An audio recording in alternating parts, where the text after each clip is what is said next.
What happens when a billionaire Arab CEO assumes no one around him speaks his native tongue and uses it to unleash a torrent of racist insults at a black waitress struggling to make ends meet?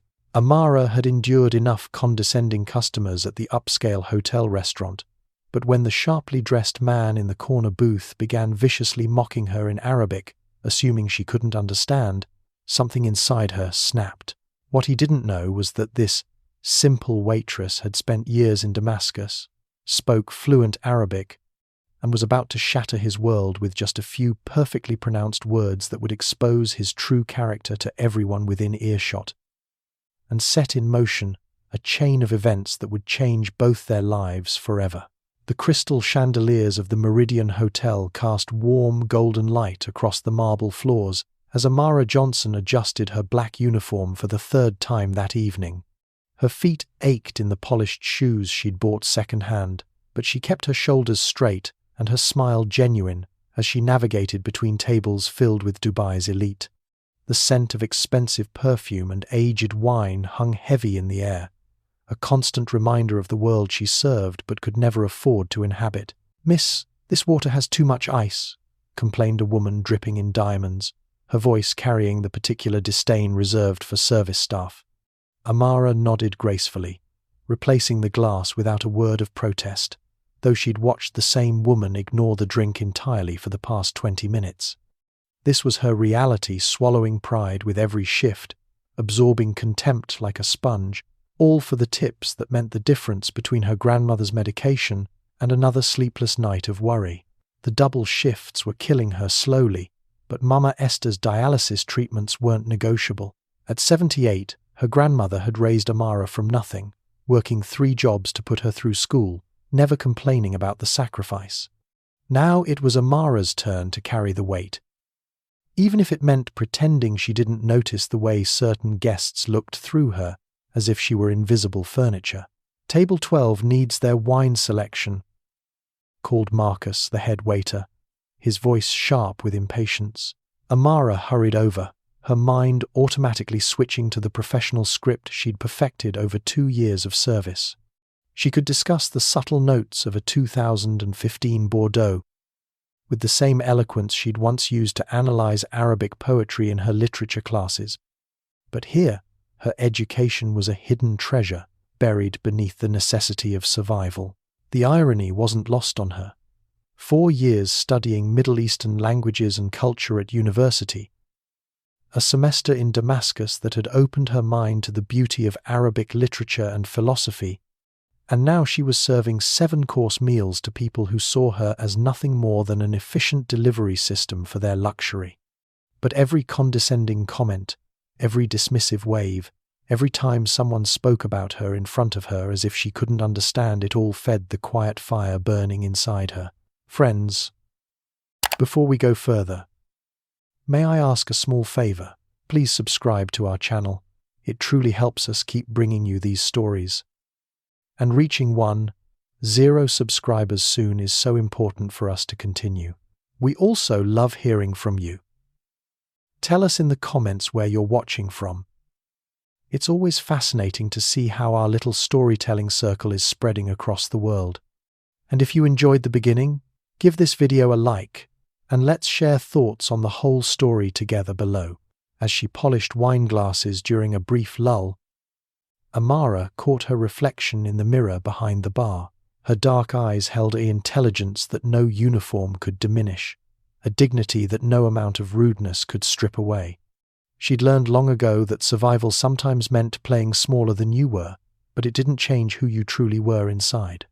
Tomorrow would bring another double shift, another collection of dismissive glances and barely adequate tips, but it would also bring her closer to covering Mama Esther's medical bills. That was worth every moment of this gilded humiliation. The evening was just beginning, and Amara had no idea that her quiet strength was about to be tested in ways she'd never imagined. The lobby doors swept open with theatrical grandeur as Khalid al-Rashid entered the Meridian Hotel like a sultan, claiming new territory. His handmade Italian shoes clicked against the marble with the confidence of a man who'd never been told no, and his perfectly tailored charcoal suit probably cost more than Amara made in 6 months. Diamond cufflinks caught the light as he adjusted his silk tie, surveying the restaurant with the calculating gaze of someone who measured worth in zeros and power in quarterly reports. "Mr. Al-Rashid, welcome back," gushed the hotel manager, practically bowing as he rushed forward. "Your usual table is prepared, sir." The corner booth with the view of the fountain, exactly as requested. Khalid barely acknowledged the man's existence, his dark eyes already scanning the dining room for imperfections. At 38, he commanded a construction empire worth $2 billion, with projects spanning from Dubai's glittering skyline to London's financial district. He'd built his reputation on precision, control, and the absolute certainty that his way was the only way that mattered. "The lighting is too dim," he declared in accented English, his voice carrying the authority of someone accustomed to immediate compliance. "And why is that woman laughing so loudly at table 6? This is a business establishment, not a marketplace." The manager scrambled to adjust both the ambiance and diplomatically quiet the offending guests. Behind Khalid walked 2 associates, nervous men in expensive suits who hung on his every word like disciples. They'd flown in from Abu Dhabi for this meeting with German investors, a deal that would cement Khalid's expansion into European markets. Everything had to be perfect, which in Khalid's world meant everyone had to bend to his vision of order. As they approached the corner booth, Khalid snapped his fingers at a passing busboy, causing the young man to freeze mid-step. "Water, room temperature, no ice. And tell whoever is handling our table tonight that I expect service, not conversation." The busboy nodded frantically and hurried away, clearly intimidated by the man's commanding presence. Khalid settled into his seat like a king claiming his throne, his manicured hands folding over the crisp white tablecloth. He spoke to his associates in rapid Arabic, his tone suggesting they were discussing business strategy. But his words carried an undertone of cultural superiority that made the nearby staff unconsciously tense. "These people," he said in Arabic to his companions, gesturing subtly around the restaurant, "they perform their little dances for money, but they have no real understanding of excellence. In Dubai, service means something. Here, they simply go through motions." His associate nodded nervously. "Should we perhaps lower our voices, Khalid? Some of the staff might—" "Understand Arabic?" Khalid laughed, a sound devoid of warmth. "Look around you, Ahmed. These are local workers, probably educated just enough to take orders and smile on command. They barely speak proper English, let alone any language of sophistication." As if summoned by his arrogance, the restaurant's ambient lighting caught his gold watch, a Patek Philippe worth more than most people's homes. Khalid al-Rashid had arrived, bringing with him the toxic combination of unlimited wealth and absolute certainty in his own superiority. Tonight's business dinner would either crown him as a European market conqueror or teach him that assumptions, like empires, sometimes crumble from the most unexpected places. Amara approached table 12 with practiced grace, her silver tray balanced perfectly as she carried the evening's wine selection. The 3 Arab men had been deep in animated conversation, their voices carrying the confidence of those accustomed to being the most important people in any room. She'd served enough international businessmen to recognize the particular arrogance that came with limitless wealth and assumed cultural superiority. "Good evening, gentlemen," she said with her professional smile, setting down the wine glasses with fluid precision. "I'm Amara, and I'll be taking care of you tonight. May I start you with our selection of appetizers, or would you prefer to hear about tonight's specials?" Khalid barely glanced up from his phone, waving dismissively in her direction. "Just bring the usual business dinner setup. Nothing complicated." His tone suggested she was an interruption rather than a service professional. But Amara had weathered worse storms than wounded egos. As she began arranging the table settings, Khalid leaned toward his associates and began speaking in Arabic, his voice carrying that particular casual cruelty of someone who believed himself unobserved. "Look at this one," he said, gesturing toward Amara without bothering to lower his voice. Another ignorant local girl playing dress-up in a uniform. They train them to smile and nod, but there's nothing behind those eyes. His associate Ahmed shifted uncomfortably. But Khalid continued with growing malice. These black women, they think they're sophisticated because they work in expensive hotels, but they're still just servants with pretensions. Watch how she moves, trying so hard to seem elegant, but you can see the ghetto in her walk. Amara's hands remained steady as she continued her service. But something cold settled in her stomach. She'd heard similar poison before, usually whispered just loudly enough to wound, but quietly enough to maintain plausible deniability. The particular venom in Khalid's voice, however, cut deeper than usual. Her grandmother probably cleaned houses. Khalid laughed, warming to his cruel entertainment. And now this one thinks serving wine to her betters makes her cultured. It's pathetic, really. They have no understanding of real sophistication, real breeding. They're like children playing with adult costumes. The second associate glanced nervously at Amara, clearly uncomfortable with the escalating nastiness. But Khalid was just getting started. I bet she doesn't even know which fork to use for salad, he continued in Arabic, his voice dripping with contempt. These people have no education, no refinement. They're useful for manual labor, but expecting intelligence from them is like expecting poetry from a donkey. Ahmed whispered. Khalid, perhaps we should— What? She can't understand a word we're saying, Khalid interrupted, his arrogance reaching new heights. Look at her face, blank as a wall. They're all the same, these service workers. Smile, nod, take orders, collect tips. No real thoughts happening in those pretty little heads. The poison continued to flow, each word calculated to dehumanize and diminish, each insult delivered with the casual confidence of someone who'd never faced consequences for his cruelty. Around them, the elegant restaurant continued its evening rhythm, crystal glasses clinking and soft conversations humming, while at table 12, a man revealed the true darkness of his character, never imagining that his assumptions about intelligence and understanding were about to shatter spectacularly.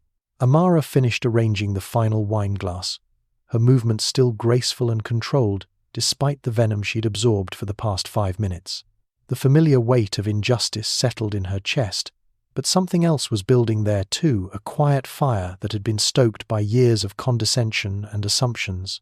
She straightened slowly, her dark eyes meeting Khalid's for the first time since his Arabic tirade began. When she spoke, her voice carried the musical cadence of classical Arabic, each word pronounced with the precision of someone who had spent countless hours studying the language's poetry and philosophy. Perhaps you should be more careful about your assumptions, Mr. Al-Rashid, she said in perfect Arabic, her accent carrying the refined Damascus dialect she'd learned during her university semester abroad. Your words reveal far more about your character than they do about mine. The effect was instantaneous and devastating. Khalid's face drained of color as if someone had physically struck him, his mouth falling open in shock. His associates froze mid-conversation, their eyes darting between Amara and their suddenly speechless boss. The soft hum of nearby conversations seemed to pause as other diners sensed the shift in energy at table 12. Amara continued, her Arabic flowing like silk over steel. I spent 2 years studying Middle Eastern literature at Damascus University, where I learned that true sophistication comes from knowledge and compassion, not from the size of one's bank account or the cruelty of one's tongue. I studied the works of Al-Mutanabbi and Adonis, memorized verses of pre-Islamic poetry, and learned that Arabic, this beautiful, complex language you've just used as a weapon, was meant to elevate the human spirit, not to tear it down.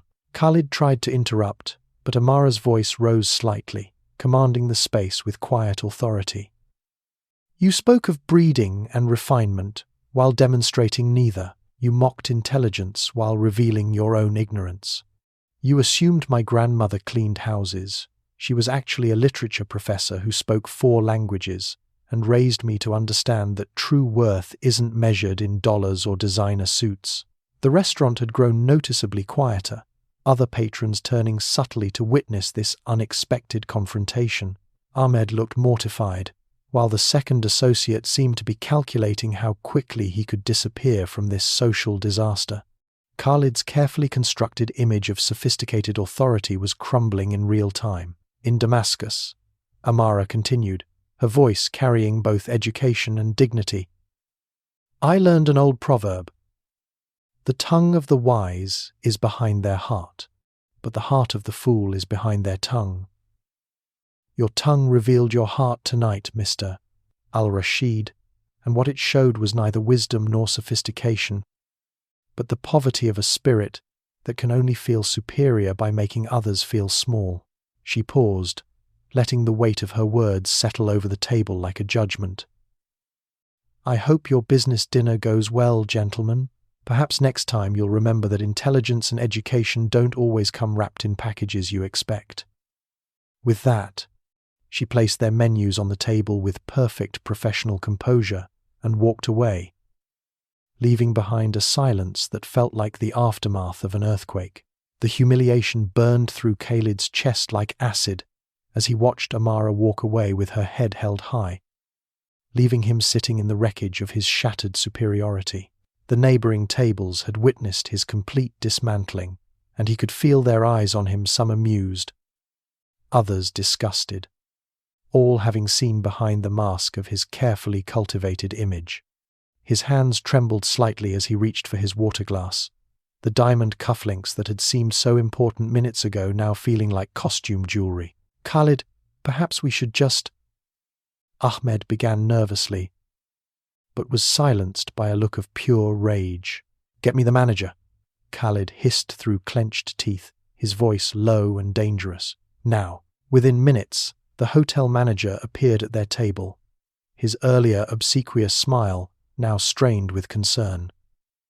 Mr. Al-Rashid, I hope everything is satisfactory. I noticed some tension and wanted to ensure... That woman, Khalid interrupted, pointing in the direction Amara had gone, insulted me and my associates in front of your entire dining room. She was aggressive, unprofessional, and completely inappropriate. I demand she be removed from service immediately. The manager's eyes widened in confusion. Sir, I'm not sure I understand. Amara is one of our most professional servers. She's never had a single complaint in 2 years of service. Could there perhaps be some misunderstanding? Khalid's voice rose to a barely controlled roar. Are you questioning my account of what happened? Do you know who I am? My company, Al-Rashid Construction, holds contracts worth $12 million annually with your hotel chain. We book executive suites, conference facilities, and dining events for our international clients. Are you willing to lose all of that business to protect one insolent waitress? The manager's face went pale as the financial implications hit him.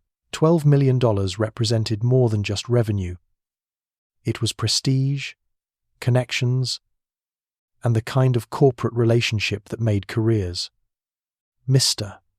Al-Rashid, please, let me look into this matter immediately. Perhaps there's been some miscommunication.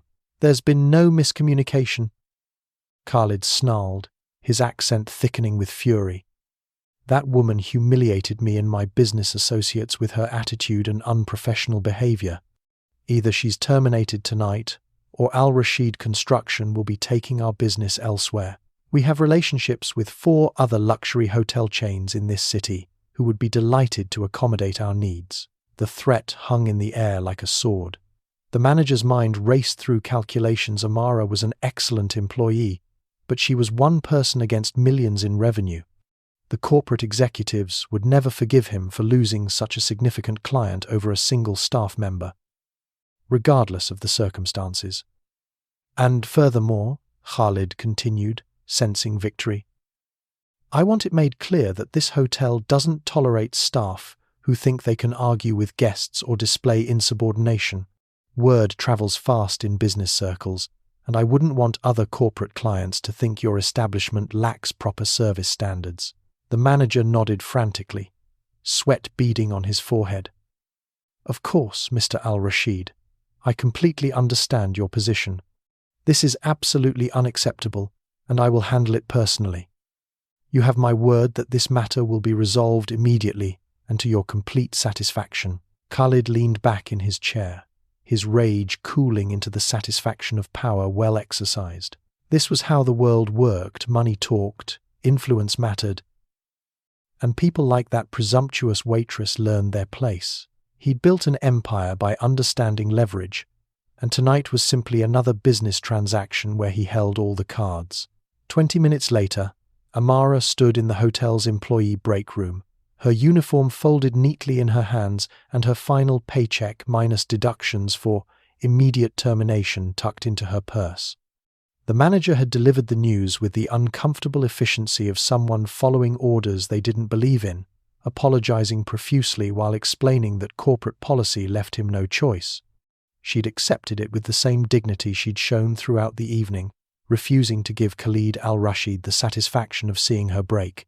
As she gathered her few personal belongings from her locker, Amara's mind raced through calculations. Without this job, Mama Esther's next dialysis payment was impossible. The unemployment process would take weeks, and her savings account held exactly $47.32. She'd have to start calling other restaurants tonight, hoping someone needed weekend help, praying that word of her insubordination hadn't already spread through the hospitality network. The break room door opened quietly, and an elderly Arab gentleman stepped inside. He was perhaps 70, with silver hair, kind eyes behind wire-rimmed glasses, and the bearing of someone accustomed to respect rather than demanding it. His expensive but understated clothing suggested wealth, but his gentle demeanor was the complete opposite of the arrogant man who'd just destroyed her livelihood. "Excuse me, miss," he said in accented English, his voice carrying genuine concern. "I witnessed what happened in the dining room, and I wanted to speak with you before you left." Amara looked up warily. Another wealthy hotel guest wanting to lecture her about proper service. She wasn't sure she could handle more condescension tonight. "If you're here to tell me I was out of line, sir, you're wasting your time. I'm already fired." The man raised his hands peacefully. "On the contrary, I wanted to tell you that your response was magnificent. Your Arabic was flawless, your composure admirable, and your courage remarkable. That young man needed to hear exactly what you told him." Something in his tone made Amara pause. "You understood what he was saying?" "Every poisonous word," the man replied sadly. "I am Rashid al-Mansouri, and I must apologize for the behavior of my nephew, Khalid al-Rashid. What you witnessed tonight was not just cruelty, it was the culmination of years of entitlement and moral corruption that have broken my heart." Amara's eyes widened. The family resemblance was subtle but unmistakable now that she looked closer. The same strong jawline, the same intelligent eyes, but where Khalid's features were twisted by arrogance, this man's face held wisdom and genuine warmth. "I built Al-Rashid Construction 40 years ago, with my bare hands and honest work," Rashid continued, his voice heavy with regret. "When my son died in a car accident 5 years ago, Khalid manipulated his way into control of the company, pushing me aside and transforming everything I'd built into an instrument of his ego and greed. I've been looking for a way to expose his true character to our business partners and board of directors." He paused, studying Amara's face carefully. "Tonight, watching you stand up to him with such eloquence and dignity, I realized I may have found not just evidence of his corruption, but someone with the intelligence and strength to help me reclaim what was stolen. Tell me, Miss Amara, how would you feel about working for someone who values education, respect, and integrity over intimidation and wealth?" Rashid gestured toward 2 chairs in the corner of the break room, his movements careful and deliberate. "Please, sit with me for a moment. What I'm about to tell you will sound like something from a soap opera, But I'm afraid family businesses often become their own form of theatre, complete with villains and tragic heroes. Amara settled into the chair, her curiosity overriding her exhaustion. This elderly man radiated a calm authority that felt completely different from his nephew's aggressive dominance. Where Khalid demanded attention, Rashid simply commanded it through presence alone.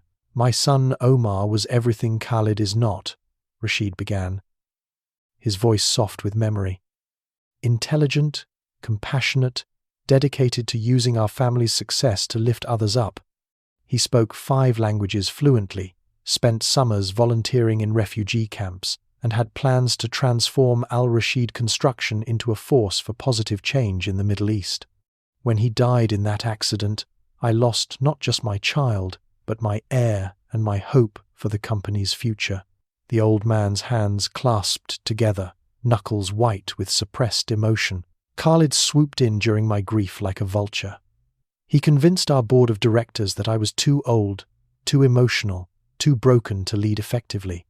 He forged documents suggesting Omar had left him power of attorney, manipulated grieving business partners, and systematically isolated me from decision-making processes. Within 6 months, he'd stolen 40 years of my life's work." Amara leaned forward, recognizing the particular pain of injustice. "Why didn't you fight back legally?" "I tried," Rashid replied with bitter laugh. "But Khalid is clever with his corruption. He kept me as chairman emeritus, a meaningless title that gave him plausible deniability, while stripping me of actual power. Every lawyer I consulted said the case would take years and cost millions, with no guarantee of success. Meanwhile, he's been running the company into moral bankruptcy, using our success to feed his ego and cruel appetites." Rashid reached into his jacket and withdrew a business card, placing it carefully on the table between them. "But tonight changed everything. Watching you dismantle his arrogance with such perfect Arabic, such dignity under pressure, such clear intelligence, I realized I've been thinking about this problem all wrong. I don't need to destroy Khalid legally. I need to expose him professionally, show our international partners exactly who they're really dealing with." The business card read Al Mansouri Investment Solutions, with Rashid's name as managing director. "I've been quietly building a new company, using my personal wealth and the relationships Khalid hasn't yet poisoned. I specialize in cultural consulting for international business ventures, helping companies navigate Middle Eastern markets, African development projects, European expansion. It's work that requires exactly what you demonstrated tonight: linguistic skill, cultural intelligence, and the courage to speak truth to power." Amara stared at the card, her mind racing. "You're offering me a job? I'm offering you a partnership in justice," Rashid corrected gently. "My new firm needs someone with your unique combination of skills. Fluent Arabic, obviously intelligent, culturally sophisticated, and most importantly, someone who can't be intimidated by wealth or status. The position would be cultural liaison and international relations specialist, starting at $80,000 annually, with full health benefits that would cover not just you, but any family members who depend on you."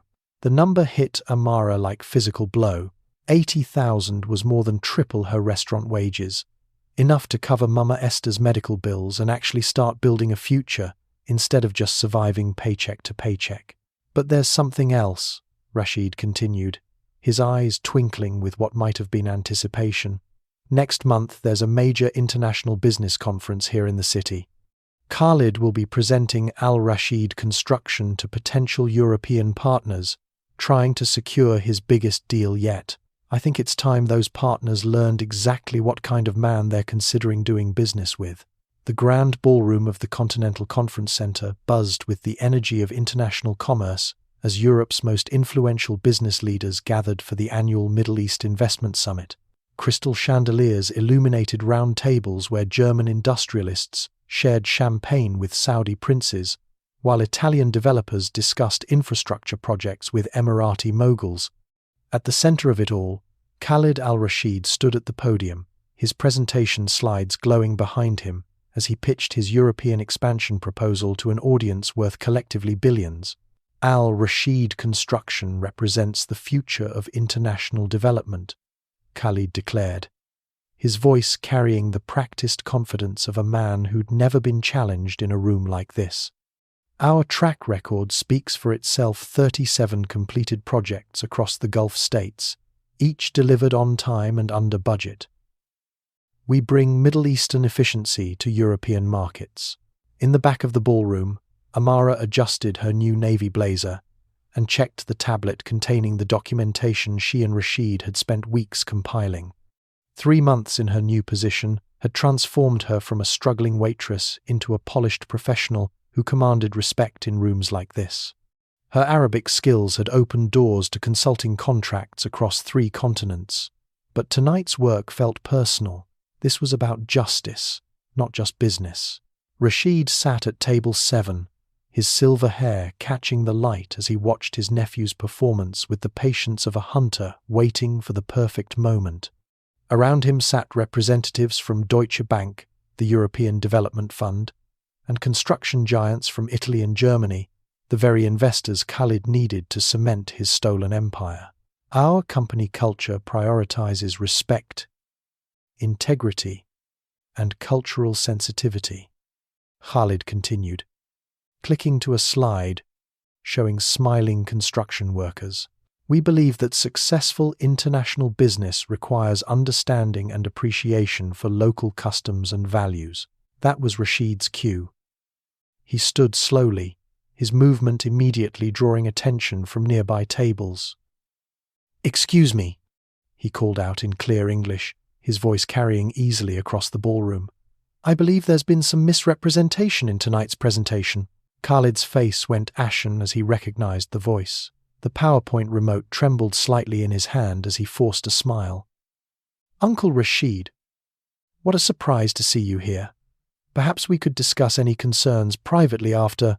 I think our potential European partners deserve to know exactly what kind of cultural sensitivity Al Rashid Construction actually practices," Rashid interrupted, walking toward the front of the room with quiet authority. "Miss Johnson, would you be so kind as to join me?" Amara rose from her seat, her tablet in hand and her spine straight with purpose. The months of preparation had led to this moment, and she felt the familiar fire of righteous anger burning steady and controlled in her chest. As she walked to the front, conversations around the ballroom died away, replaced by the electric tension of unexpected drama. "Ladies and gentlemen," Rashid announced, his voice carrying the weight of decades in international business. 3 months ago, my nephew demonstrated his true character in a public restaurant. Miss Johnson here was working as a waitress when Khalid unleashed a torrent of racist abuse in Arabic. Assuming she couldn't understand, what he said revealed not just personal bigotry, but a pattern of behavior that should concern anyone considering business partnerships. Khalid tried to interrupt, but Amara stepped forward, her voice clear and professional. "I have here documented evidence of systematic discrimination within Al Rashid Construction, including recorded conversations where Mr. Al Rashid refers to local workers using racial slurs, discusses inflating costs for African development projects, and admits to bribing officials to avoid safety inspections." She held up the tablet, its screen visible to the front tables. The ballroom erupted in shocked murmurs as the weight of the accusations sank in. The aftermath was swift and merciless. Within 24 hours of the conference exposure, 3 major European contracts worth over $200 million were cancelled, their representatives citing irreconcilable differences in corporate values.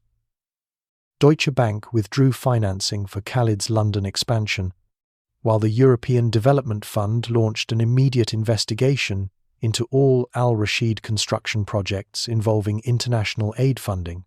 The recorded evidence Amara had presented, gathered through Rashid's network of loyal former employees, painted a damning picture of systematic corruption that went far beyond racist comments.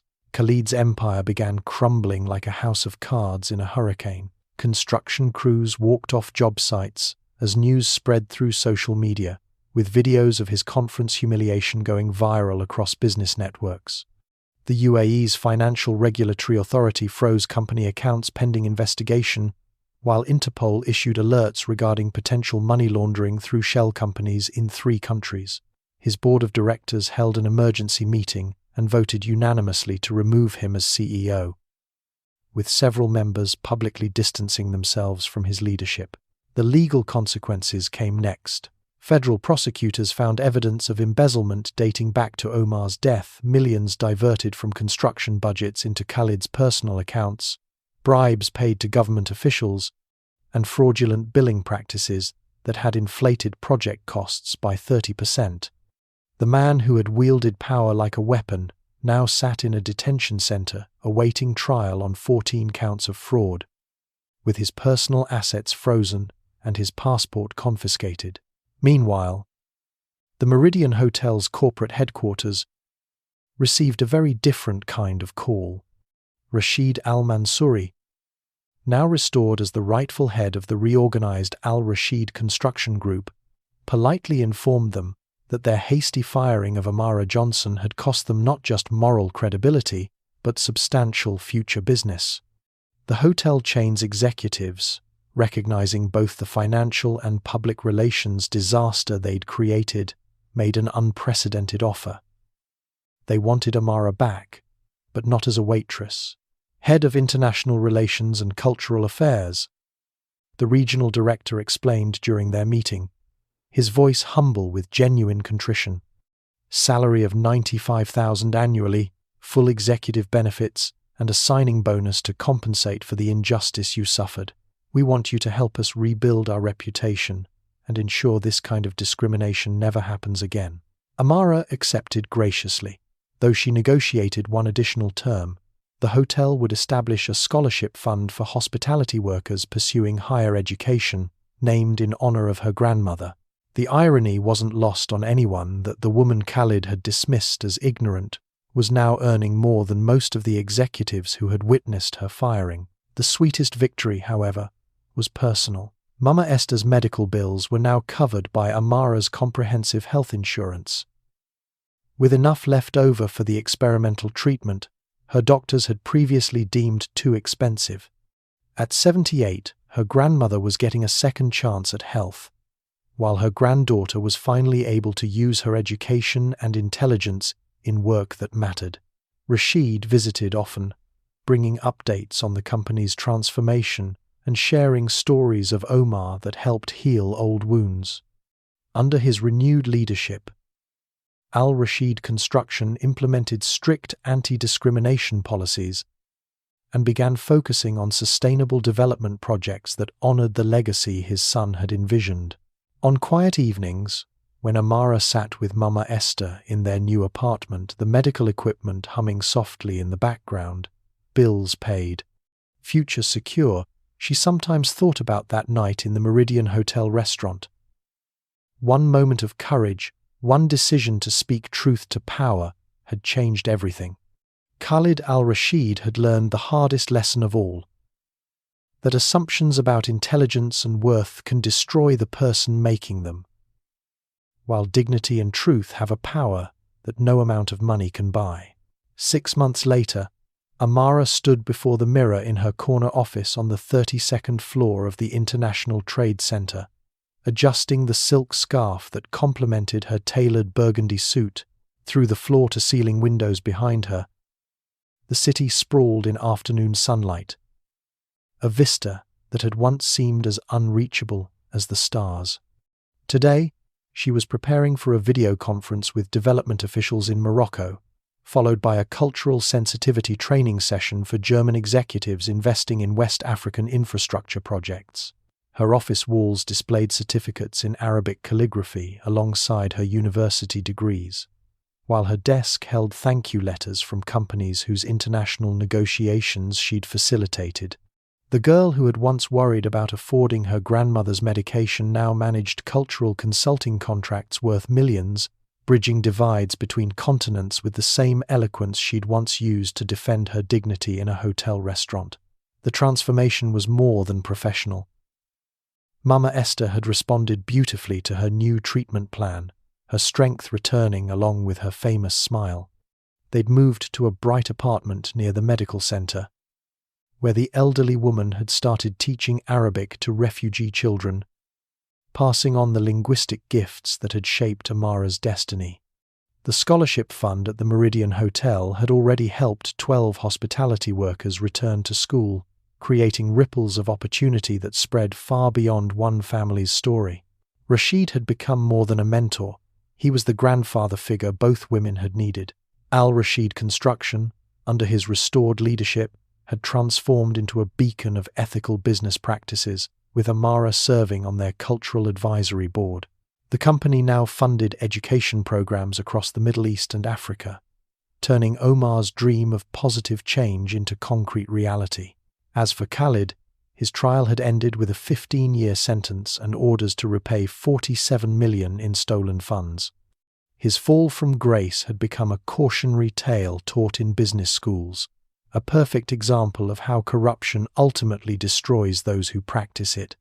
Occasionally, Amara received letters from young professionals who'd heard her story, asking for advice about standing up to discrimination in their own workplaces.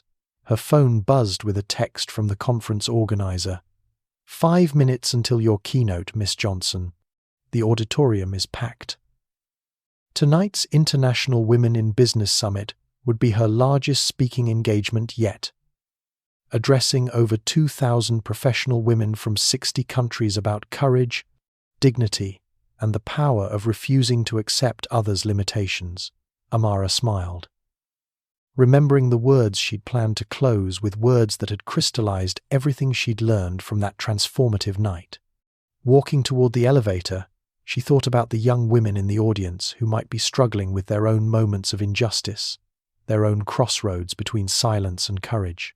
20 minutes later, standing at the podium with spotlights warming her face and cameras broadcasting her words across continents, Amara delivered her truth. Never let anyone convince you that your intelligence, your worth, or your dignity is less than it truly island.